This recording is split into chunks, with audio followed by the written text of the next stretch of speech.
What is going on, guys? Jason Burke here, Styles Clash for Life, coming at you on YouTube, and today I've got a brand new segment on my channel called The Drive-In. I've been doing Tales from the Fort for a while with you guys, movie reviews, mostly of past movies. I had done a couple of things I saw in theaters as well, but now I want to differentiate and do a new feature on my channel. So from now on, going forward, all of the Tales from the Fort are going to be the old classic movies that I'm reviewing that we've seen before and ranking and stuff like that.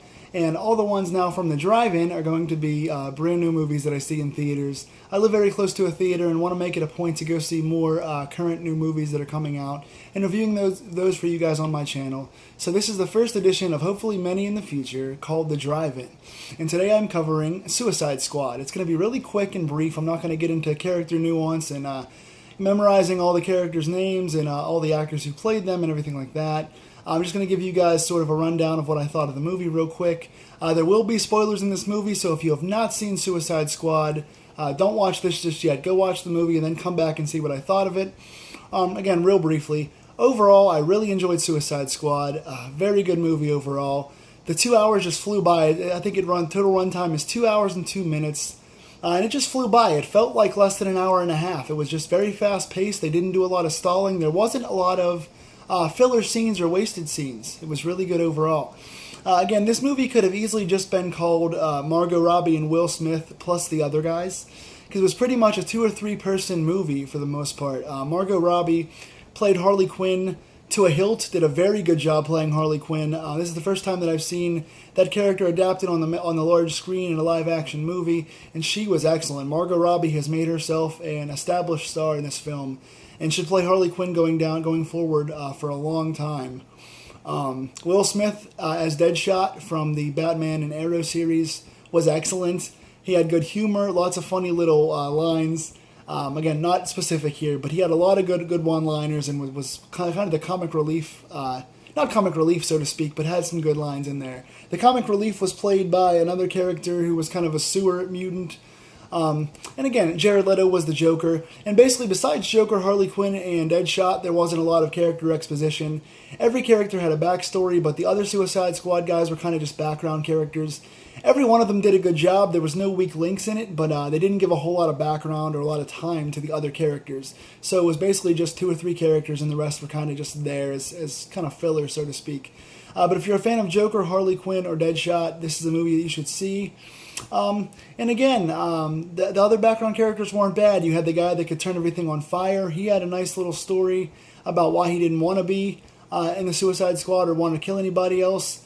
And Will Smith and a couple other characters kind of coerced this guy, whatever you call him, the guy that can turn into fire and destroy things. Basically, without giving too much of the plot away, what's her name? I'm blanking already, guys. I didn't write no notes. I just saw the movie like a half hour ago. I took no notes on it, so I'm blanking.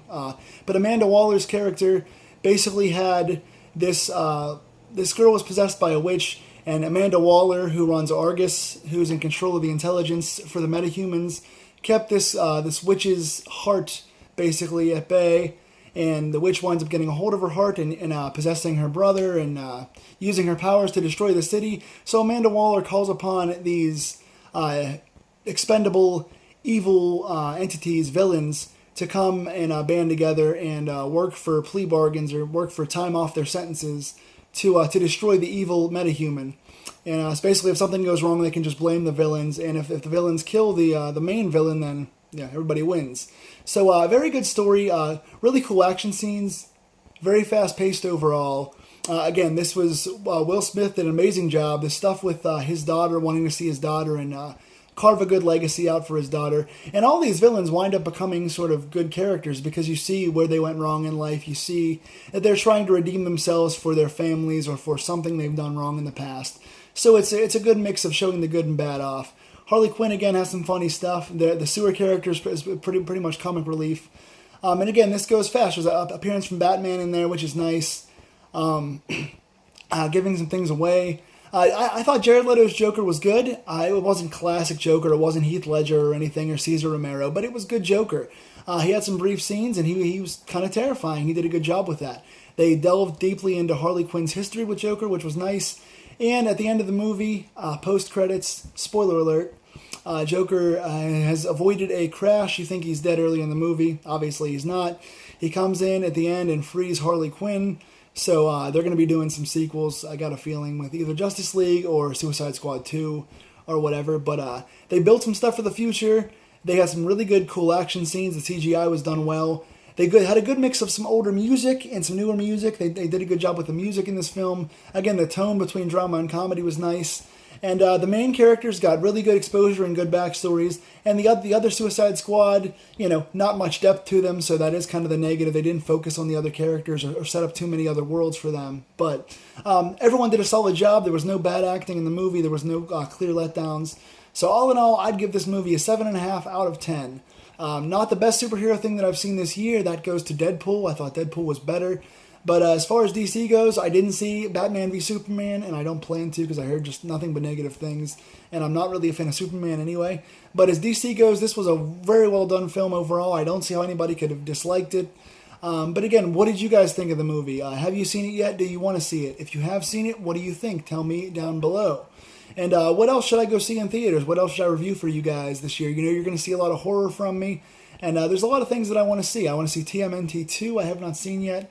I want to see, let's see, Lights Out was a horror film that I want to see. And there's more stuff around the corner. So what else do you guys want to see from the drive-in in the future? Talk to me in the comments. And until next time, guys, lock your doors, stay scared, enjoy the movies.